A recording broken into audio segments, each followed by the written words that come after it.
যখন আমরা কোনো বড় বড় ট্রান্সমিশন টাওয়ারের নিচ দিয়ে হাঁটি, তখন আমরা একটা হামিং সাউন্ড শুনতে পারি। সর্বোপরি বিদ্যুতের তার দিয়ে এই সাউন্ড কেন বের হয়, এর পিছনে কোন সায়েন্স কাজ করে, আসুন আমরা জানার চেষ্টা করি আজকের এই ভিডিওতে। প্রিয় দর্শক, ট্রান্সমিশন লাইন থেকে যে সাউন্ড আসে, এই সাউন্ডটাকে আমরা হামিং সাউন্ড বলি। এটাকে হিসিং সাউন্ডও বলা হয়। নর্মালি 220 কিবি তারের মধ্যে থেকে এই আওয়াজ শোনা যায় না। জি হ্যাঁ, কিন্তু বর্ষার সময় যদি হয় এই আওয়াজ কিছু ক্ষেত্রে শোনা যায়। যদি বর্ষার সময় না হয় তাহলে এই আওয়াজ শোনা যায় না। এখন যদি আমরা কথা বলি 400 কেবি, তখন এর নিচে সব সময় হালকা সাউন্ড শোনা যাবে, এক্ষেত্রে স্লো স্লো শোনা যাবে। কিন্তু এটাকে আমরা যদি 765 কেবি করে দেই, তবে এক্ষেত্রে সব সময় এখানে ইলেকট্রিক সাউন্ড শোনা যাবে।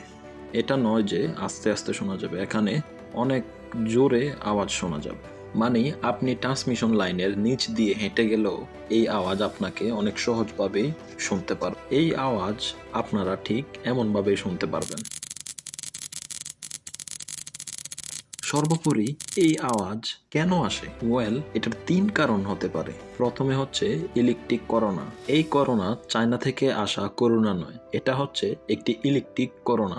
আমরা যে টাওয়ারকে দেখে থাকি, এটি অনেক হাই ভোল্টেজ কারেন্ট ট্রান্সমিশন করে থাকে, আর এটির কন্ট্রাক্টর এয়ারের মধ্যেই থাকে। মানে এই সকল ওয়্যারস যেটি এক টাওয়ার থেকে অন্য টাওয়ারে যায়, এই কন্ট্রাক্টর অথবা ওয়্যার এটি হাওয়ার মধ্যেই থাকে। সোজা শব্দে যদি বলি, এই হাওয়া এই ওয়্যারের মধ্যে কানেক্টেড। যেটা আমরা জানি এয়ার ইনসুলেটর হয়, মানে হাওয়ার মধ্যে থেকে হাওয়া দিয়ে বিদ্যুৎ পরিবহন হয় না। কিন্তু একটি সময় এমন আসে এই এয়ার ব্রেকডাউন হয়ে যায়, আর এই হাওয়া বিদ্যুৎ পরিবহনের পারমিশন দিয়ে দেয়। সাপোজ এটি একটি কন্ট্রাক্টর, এটির মধ্যে দিয়ে 400 কেবির কারেন্ট, মানে এর মধ্যে হাই ভোল্টেজ হওয়ার কারণে এর চারোদিকে কিছু কারেন্ট থাকবে। ধরে নেই 1 সেন্টিমিটার দূরত্বতার মধ্যে 300 কেবি কারেন্ট থাকবে। 1 সেন্টিমিটার আরো একটু দূরে যাই, হতে পারে 200 কেবি কারেন্ট আছে।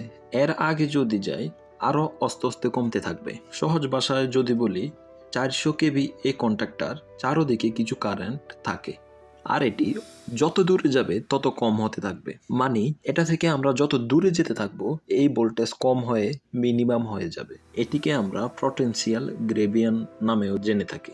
সর্বোপরি এই কন্ট্রাক্টর থেকে বিদ্যুৎ কত দূর পর্যন্ত যেতে পারবে? প্রিয় দর্শক, এয়ারের যে ড্রাই ইলেকট্রিক লেন্থ হয়, এটি 30 কেবি পার সেন্টিমিটার হয়। মানে 1 সেন্টিমিটার এয়ারের মধ্যে যদি 30 কেবি কারেন্ট ফ্লো হয়, তো এই এয়ার এক কন্ট্রাক্টরের কাম শুরু করে দিবে। মানে বিনা টাচ ছাড়াই কারেন্ট পাস হয়ে যাবে, ওখানকার এয়ার ইনসুলেটরের কাম করবে না। মূলত এখানে এটাই হয়, 1 সেন্টিমিটার দূরত্বতায় যতটুকু এয়ার থাকে এটি আয়োনাইজড হয়ে যায়। এই আয়োনাইজড এয়ার ভোল্টেজকে ফ্লো হওয়ার জন্য সাহায্য করে। এবার কথা বলবো ওই আওয়াজের। তো এই আওয়াজ এই ব্রেকডাউনের জন্যই আসে। এই আওয়াজ বর্ষাকালে অনেক জোরে জোরে আসে, কেননা বর্ষাকালে এয়ার অনেক সহজভাবেই ব্রেকডাউন হয়ে যায়। এই কারণে নয়েজও অনেক আসে। এই ট্রান্সমিশন লাইন অনেক পাওয়ারকে ট্রান্সমিশন করে। এই পাওয়ার এতটাই হয় যে ট্রান্সমিশন ওয়্যার বা কন্ট্রাক্টর কাঁপতে থাকে। এই ভাইব্রেশনও এর কারণ হতে পারে আমাদেরকে হামিং সাউন্ড শোনানোর জন্য।